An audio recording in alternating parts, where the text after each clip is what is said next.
now. Free Palestine. Free Palestine. Free Palestine. Free Palestine. Free Palestine. Free Palestine. Free Palestine. Hi everyone, and welcome to Apartheid Off Podcast. This is our season finale, our last episode of season 1.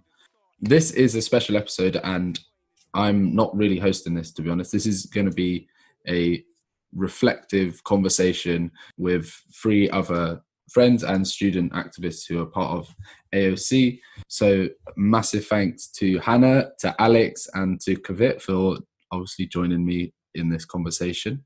And yeah, we're going to be speaking about AOC so far, Apartheid Off Campus so far, the kind of 3-month journey that we've had, and just some questions that allow us to expand on our experience in being part of this new student movement, which has been great. Yeah, let's dive straight in. And I guess this is going to be a conversation, but the first question, we've been asking our guests throughout season 1 is what drove you to get involved in, the movements that you're a part of. But I guess for us, that's going to be Apartheid Off Campus. So yeah, anyone feel free to jump in. Why did you join Apartheid Off Campus? I think for me, I know a lot of people have their own personal links to Palestine, either their families from there, and that's how they learned about Palestine. But for me, it all started in school. I was really fortunate to have teachers who would kind of not just teach by the curriculum and teach what exam boards wanted us to know, but they would really give us the sides that had not been really advertised in mass media. And so I was really lucky to have really progressive teachers, and that's how I learned about Palestine, and then B, that's what drove me to get involved. And then Apartheid off campus, I mean, that was just a natural step. Just a natural obviously step. Yeah, of course. I think for me, it was the family and the environment I grew up in. But for AOC, specifically, it was friends, people who I work with right at the start were kind of involved in it. I mean, we don't need to go into too much detail, but there was loosely WhatsApp groups for student Palestinian activists. I'll be real, I'd never really chat in them or anything, but I was there, and it was someone I remember advertised AOC as something that could potentially be happening, and I was kind of shit, this could really pack a punch if this worked properly, if there was as it was said to me, a national student collective that allowed people to mobilize behind the cause. And I was yes, I'm there. But that's what it was for me, at least. I mean, I'll just say for me, it was a kind of natural progression, because I remember I sort of became involved with Palestine activism kind of by accident. It was at university. I sort of, I'd come in sort of knowing some of the details, and then in just trying to find out more, I guess I came into contact with Palestinian students who were studying, and they basically really opened my eyes to what was happening there. And I think what the moment for me was the fact that I just noticed this disconnect between the reality that I was watching and seeing and hearing firsthand about from people who lived under it on the ground, and then either the lack of interest or the ignorance and the misinformation from people who were otherwise they would think of themselves as very progressive on so many different issues. Yeah. And I noticed how progressive they were. But then when it came to this, there was this very strange, either it was, just disconnected, feeling of that it was something that they couldn't, engage with, or active hostility. And so I think that ever since then, I became aware of that. And when AOC started, I really just jumped at it, because I thought this is exactly what's needed. And this is a kind of constantly moving, constantly active student, network is so necessary. Yeah, I mean, for me, when it comes to becoming involved in Palestine, related activism, the reasons were just about the same as for everyone else in this conversation. There was a little bit of a personal context in that my closest friends are Palestinian. I was also very fortunate to go to schools where teachers happened to be very progressive and didn't shy away from exposing us to topics that otherwise a lot of academics seem to be a little bit scared of talking about. But with relation to AOC specifically, I think after my first year of university and working with the Palestine Solidarity Society there was a prevalent feeling of isolation, and that it proved to be very difficult to organize events or contact other organizations or societies across the UK. Yeah. Because there's a kind of a network to which. So when I heard about AOC, it seemed like the perfect solution for all these problems and challenges that stood on our path when it came to, creating events or being very active on campus with what we had to say. So yeah. Yeah, for me, one of the things that AOC immediately opened the door to was the fact that I could be in contact with other students who, I didn't actually know, but were very much going through the same issues, whether that's from, what you just said there. I mean, obviously just looking at the people who are on this, recording, I'm speaking to people who are in Scotland, speaking to people who are in London, I'm based in the Midlands, and it was a matter of AOC became a way for me. I had never been in contact with students at Warwick, for example, who were doing much of the same work. And yet I'm in Birmingham and they're 20 minutes away. And we've just never, even had the conversation, let alone started working together as activists. And that's what, coming back to something that Alex said in the, the idea that there are lots of people who may voice that they care, or they may voice that, they have sympathies for Palestine, for Palestinians.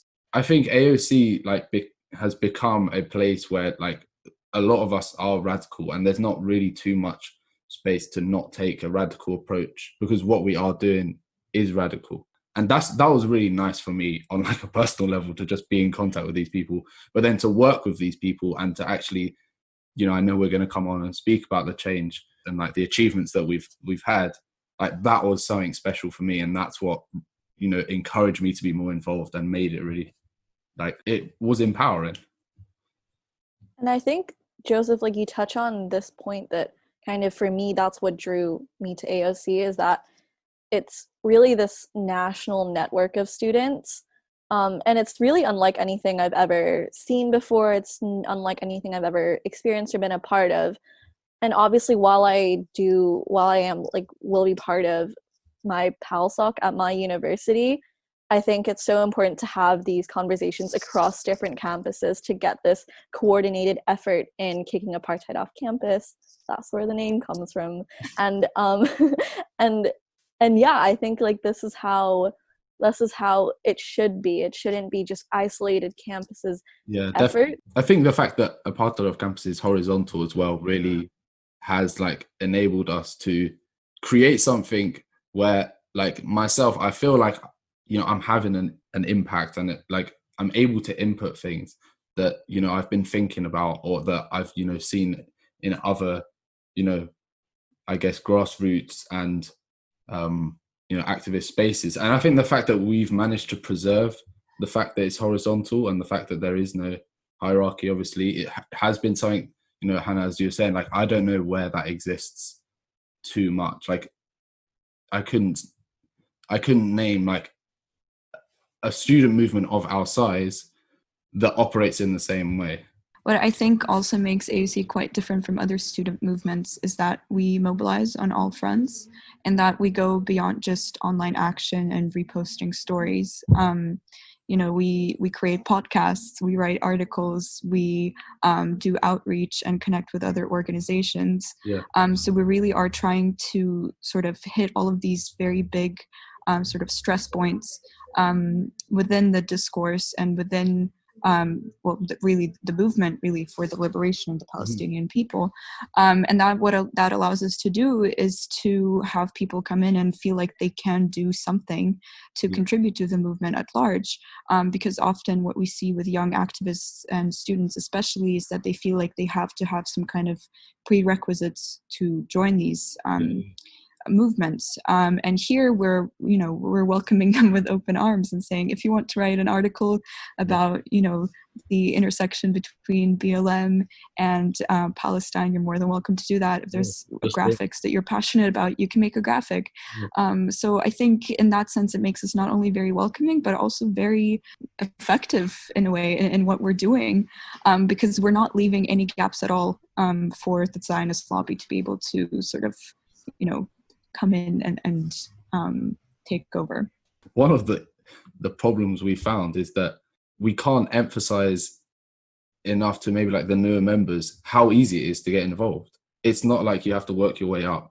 It's not like, you have to do X, Y, or Z. You don't even necessarily have to have like the qualifications. It's like, look, we have these demands. You do what you can to support this. You do what you can to support us in achieving, in doing this action. And it's like this podcast in and of itself is like probably one of the clearest examples of that, in the sense that like none of us had ever done any form of podcasting before.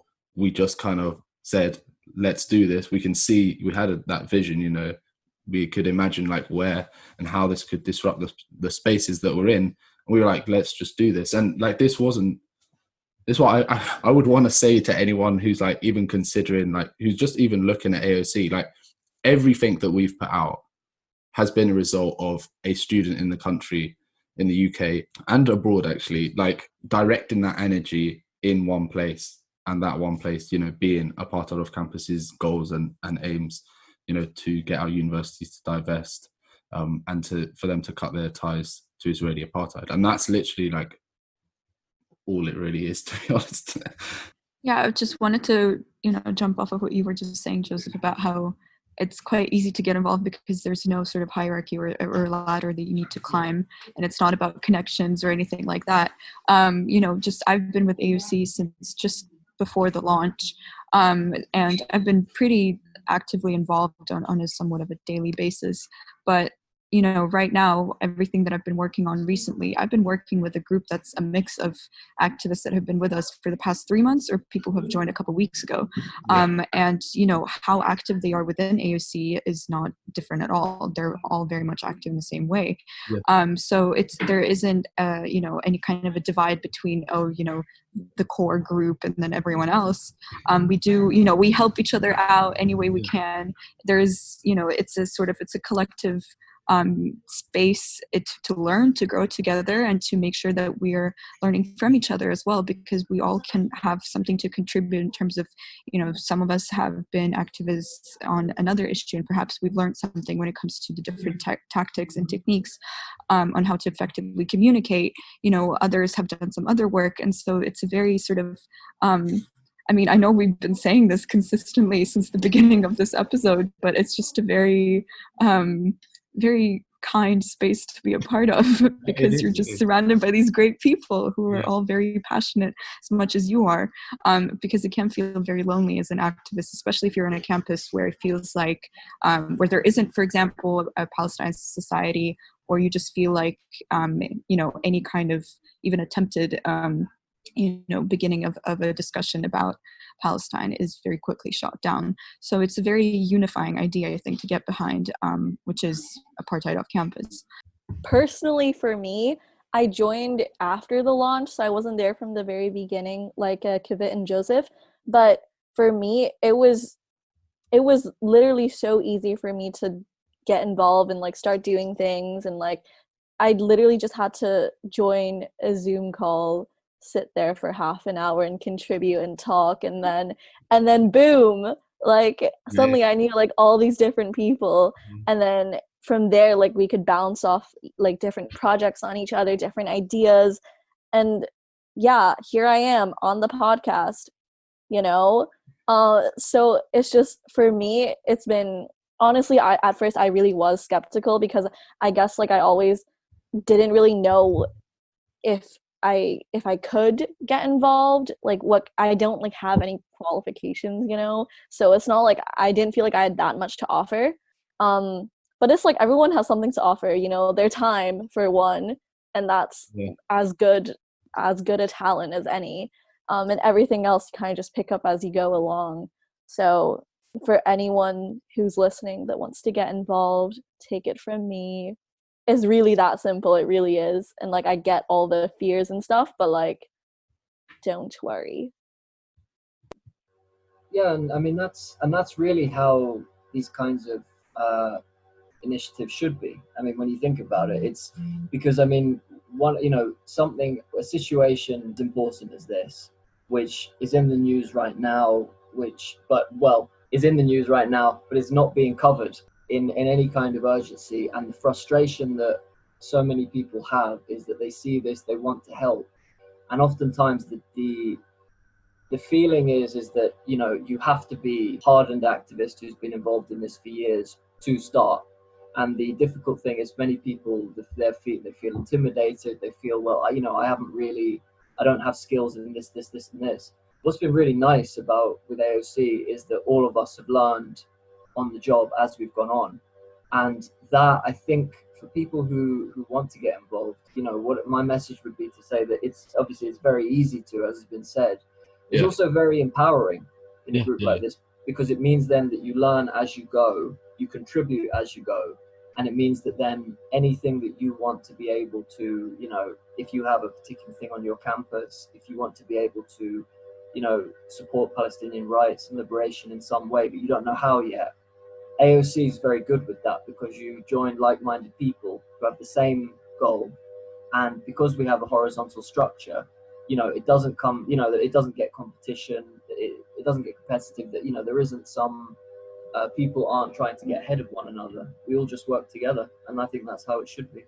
I couldn't agree more, to be honest, Alex. I like one of the things that you just said about education, and pairing that with what Hannah said. Like, I think a lot of people, part of the skepticism is like, I don't know enough to be involved. And I guess one of the things I would say to that is, one, like, AOC is a place to, as you were saying, like, learn through practice, learn through action, the activism that we do. And it's also like, if you've got that energy to stand up for the freedom of Palestinians, then that's what should be driving you to join, like, AOC. I'll speak on my behalf. Like, I'm not going to sit here and pretend I'm like an expert, but at the same time, there's obviously things that I've like picked up from just being an activist involved in this movement, and the work that I was doing beforehand. And so that way, it's like both personal and also being like that sense of being part of the community, the activist community, as well as like my university, I guess, like environment, community space. I think just like moving on to like our action and the activism we've actually done, I think maybe one other thing that I would add to why, the impact that AOC has had so far in the 3 months, just over 3 months that we've since our launch, is the fact that we are action-based and everything we do is action-based, has been another really empowering aspect of Apartheid Off Campus for me. I think especially on the principle of decolonization, which like is all over our website. I think with it, like at university, it feels like decolonization is something that is like just spoken about a lot. I don't know about you guys, but I think like for me, the fact that for Apartheid Off Campus, decolonization is an action. Decolonization, for us is of course going to be inherently violent, but it's very much, it's an act, not just a critique. It's more than a conversation. I think the work that we've been doing, and especially our demands, reflect that. Absolutely, Joseph. I think just this also ties in with the importance of context, but also intersectionality, right? Because we can't openly criticize the militarization of police in the States and the police violence in the States, and then not do the same when we're talking about police and military violence in Palestine. And similarly, universities cannot be talking about decolonization only as empty promises as a result of a momentum gained by the Black Lives Matter movement, without also actually acting on those promises and putting policies in place, signing anti-apartheid pledges, and committing to the said decolonization. On that point of intersectionality, I guess I want to bring it back to our demands in a sense. Like the fact that we call for divestment, the fact that we call for our universities to cut their ties with Israeli apartheid on an institutional and academic level, and the fact that we want our universities to sign to pledge to be apartheid free. I don't know about your guys' opinion, but to me, like, these aren't really radical ideas. They're not even too new, to be fair. I mean, I know maybe in like the kind of neoliberal like public discourse that we're all like living in, our demands are going to probably, you know, be thrown by some kind of media outlet as like, I don't know, branded as like communist or some shit, but like they're not. And I think the proof is the fact that like our university policies state things which are incredibly similar, and they actually, you know, the facade they put up is there's actually parallels between, you know, what we're calling for here. You know, one example is University of Birmingham. If I just introduced like their equality scheme, which is great, no, it's so deeply flawed, but they have a commitment to supporting activities to eliminate discrimination, and they also like make promises to not engage, to not collude, to not encourage behaviour that constitutes oh, I cannot say that word. That constitutes unlawful discrimination under the Equality Act. And like it's obviously clear that, you know, Palestine is just not even included. You know, we've been able to really expose what our universities are actually standing for, and, you know, what they've been using, you know, this pretense of a high ethical moral standard has really been just like a means to be more marketable and to disillusion the public about how deeply problematic our universities actually are as institutions. Having said that, like, despite the fact that our demands may not be radical and are just a result of listening to Palestinians and their call for BDS and then applying these demands to the spaces we operate in, I think the fact that, you know, the actions we take and the way we operate is radical. I want to hear like what your guys' opinion is on this. But like, I think for me, the fact that we've mobilized, the fact that we're in the space of 3 months are like suddenly present on over 40 campuses in the UK, that we've got like so many people supporting us on an international level due to, you know, social media, and the fact that there's over like 300 students who are, you know, a part of our like regional groups and things, you know, that, you know, I guess that should be pretty terrifying to anyone who's like trying to stand in our way, because that's how much energy we're bringing. Yeah, I absolutely agree, Joseph. I think when activists describe themselves as radical, I feel like there's a general unfortunate prescription of some kind of images of violence or something that are ascribed to the word. But what we mean by that is that we are no longer willing to sort of stay quiet about years and years of the perpetuation of the very systems that directly or indirectly contribute to the persecution of Palestinians. I think what makes us and our approach very different from other student movements is that we actively target actual structures. And, you know, this was probably very clear when we started our Hebrew University campaign. You know, and this also ties in with what we were mentioning about the fact that our demands are nothing new. We're not introducing or coming up with new university policies. You know, our campaigns are, what we're doing is just doing the research for everyone, really, and, you know, looking over and over through university policies and pointing out specifically what is it that universities themselves are going against their own promises. And on top of that, we're just exposing the things that students sign up for or contribute to without necessarily knowing, when they're going on study abroad programs, for example, with Hebrew University, and are then housed on illegally stolen land or are sitting in classrooms with soldiers.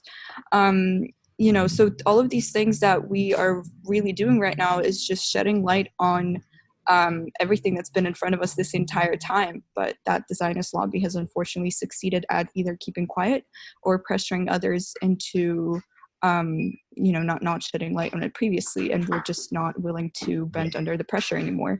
So I think that's what makes us very different, and I suppose radical. Yeah, and I think, and that also shows why I think initiatives like this are so crucial. I mean, the interesting thing is that AOC will be labelled radical by, you know, our opponents, and by people. And we are, like, I want us to claim.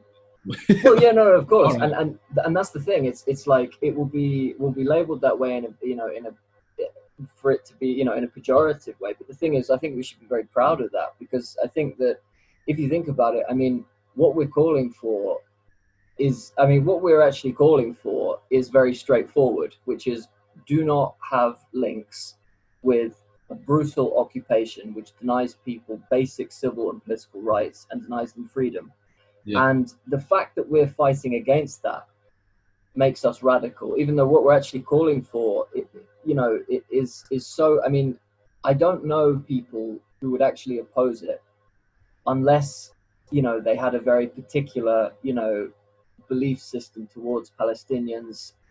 And I think that's why I think AOC has grown so quickly, and I think why it's very crucial that it continues, because I think that in campaigning as we are, what we're also showing is that universities and places of higher education are complicit in normalizing not just the violence against Palestinians, but also in the particular belief set that's there, which is that it is okay to send students to a campus that was built on occupied land, which was taken by force, which was bulldozed through by force, and which is there specifically to enforce a rule of apartheid. And the fact that these universities feel that it's okay to send students there, knowing that that's the reality, exposes a particular attitude towards certain groups of people, of which Palestinians, I think, are part, which is that they are disposable. They're disposable people, they're invisible people, and anything can happen to them, and there is no accountability. So I think that initiatives like AOC are really, really crucial. And I just hope that anyone, people who listen to this, join up straight away. I was just going to say, Alex, I think you struck a very important chord here, because I think when we're also talking about why what we're doing is viewed differently in comparison to other liberation movements, we also have to talk about, because we do align ourselves with BDS, we have to talk about what kind of criticism BDS is, for example, subject to. For example, the idea of sanctioning and divestment from, Israeli products or any kind of ties with Israeli companies that are directly or indirectly contributing to the persecution of Palestinians. This idea is not new at all. In 2014, when Crimea was annexed, for example, in Ukraine, the international community was very quick to, apply sanctions to the Russian government. And this was something that was very much unanimously, for the most part, voted upon. And it didn't cause any sort of international outcry about the, ethicality of it, or whatever it is that they bring up right now. So this isn't very new at all. And so then that begs the question of, why is it that then Palestinian activists and Palestinians themselves are subject to a variety of not just obstacles when it comes to expressing themselves and what is it exactly that, and expressing their freedoms that they have complete right to, but also the kind of double standards that we're seeing specifically when it comes to Palestinian activism. Whatever reason may be for, perhaps, the lack of knowledge and maybe ignorance, or just a lack of interest in learning more about it. It might be just out of pure hatred. But, we really need to talk about the fact that this is, once again, as we're all stressing, it's not new in the slightest. And yes, we are radical, but our ideas have been around for a very long time, and they have a lot of factual basis behind them. Obviously, we're having this conversation, and the spaces that we've created have been, spaces that we can exist, our views can exist safely and productively, as far as being active and doing activism. But I think for me, it's also the fact that it's just a mix of tiredness, just anger most of the time. I cannot accept how things are at the moment on a university level, as well as on a more looking at the broader, wider public space in which universities exist in. And that's why I think by directing my anger into activism, into actions that call for divestment from Israeli apartheid actually enables us to say that, you know, we're not just simply existing in these comfortable spaces that we've created for ourselves, but we're actually challenging. And yet, of course, like, you know, we do speak about the Zionist lobby, and of course they have an impact on us as students in different ways, of course. But yeah, it's also the fact that we are not like reactionary in any of the work that we do.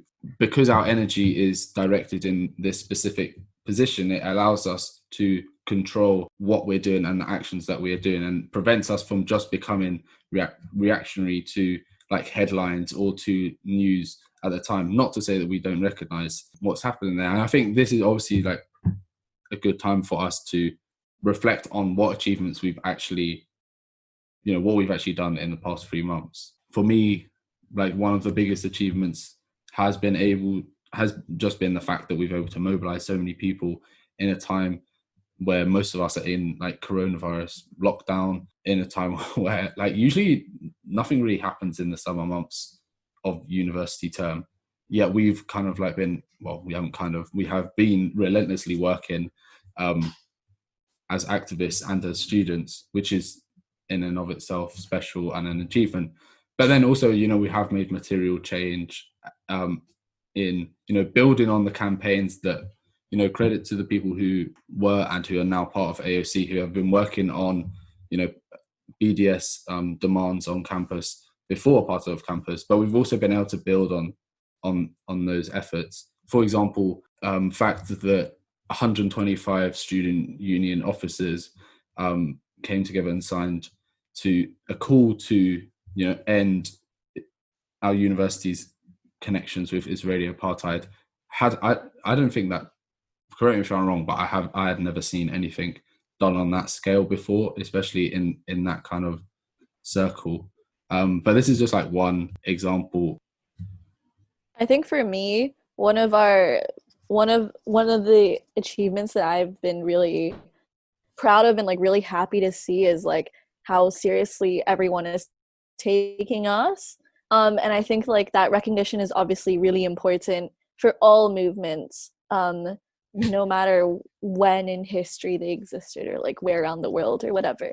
I think having that backing by not just, obviously our backing is like the thousands of people who follow us on our social media, keep up with our work, who share our work, who are a part of the movement, but also to have it recognized in the more mainstream media spaces. So like our articles in Mondoweiss, our articles in the Electronic Intifada, or articles in other news sources, in Open Democracy, like those articles have been so inspiring for me to read, because I used to just read from those sites in really not detached, but yeah, like detached way. Like I never imagined something that I was part of could be talked about in that kind of space. So for me, I think it's a sign of how we are here to stay and how important our work is, that people are talking about it. Absolutely. I think we also are just sort of continuing this historical pattern that we're all very much aware of, and that is that student movements have always played a very important part in you know, changing the narrative or reclaiming the narrative more so. You know, we saw it with SNCC in the civil rights movement. We saw it with student movements during the apartheid in South Africa. You know, so students are very imperative because, you know, without students, for example, universities can't function. So once students put pressure on their institutions, we can expect some big changes to happen. I think that's very important. And more so because we are student movements, I think that also only drives us to work even harder and in everything that we're putting out there, because we know that because we're students, we're also going to be subject to a lot more you know, questions and sort of doubts from the people who have been established themselves as some very key players in the discourse, which means that, you know, our research is, we have to stay on top of things, and we have to make sure that everything we're putting out cannot be second guessed, and it cannot be subject to any sort of questioning. So I think that also makes us very strong, and that we understand our place, but we also know that we know what our impact can be, and we aren't shy to admit that. Of course. And like, I think I would just want to hang on what you said about changing the narrative, because I think it can be misinterpreted. Like, when we speak about changing the narrative as Apartheid Off Campus, it's not just, you know, reclaiming the narrative or reclaiming the narrative. I think it's not just like the discourse level of that. It's not just like the conversations, but it's actually the fact that people will and have started speaking from our universities invest in these complicit companies to becoming, due to Apartheid Off Campus's pressure, these universities have divested from. And it's the shift in what's actually happening that is a direct result of our action that is what is causing us to reclaim a narrative and to reclaim the spaces that we're in. And that's why I think it's really important to emphasize the fact that it's the action that leads us in reclaiming these narratives. It's the action that leads us in reclaiming the spaces we're in. Probably the best example for this at the moment is the fact that University of Manchester divested from a whole host of companies that were deeply complicit in Israeli apartheid, ranging from Caterpillar to was it bookingholdings.com. And you know, it, of course, on the one hand, people could say, well, look, this had been going on for 4 years prior, and you know, credit to all those people who were involved in that campaign. But on the other hand, you know, these people are all a part of Apartheid Off Campus now, and it's really important to recognize that it's through learning and it's through discussions with these people and it's through doing activism with these people who are in Manchester, with these activists who are in Manchester, that we're going to be able to learn and spread those tools and those methods of challenging our university that is being done in an unprecedented way. I would ask, like, what do you see for Apartheid Off Campus coming up in the future? Or Alex, I know you wanted to add something there. Actually, that was kind of what I was going to touch on. Like, I think that, you know, drawing together what's been said and also just linking it to, you know, the kind of change that we've, you know, been campaigning for and that we're hoping for. I mean, I think that the power of a group like this and of a movement like this is in the fact that, you know, by campaigning to get universities to cut ties that they have with companies that are abusing human rights, that are complicit in Israel's system of settler colonialism. One of the things is that it's forcing those institutions which are very happy to sort of co-opt the language of, you know, decolonization and to jump on this particular moment. Yeah. Which obviously, you know, the Black Lives Matter uprisings, you know, have been, I mean, incredible in forcing people to face this.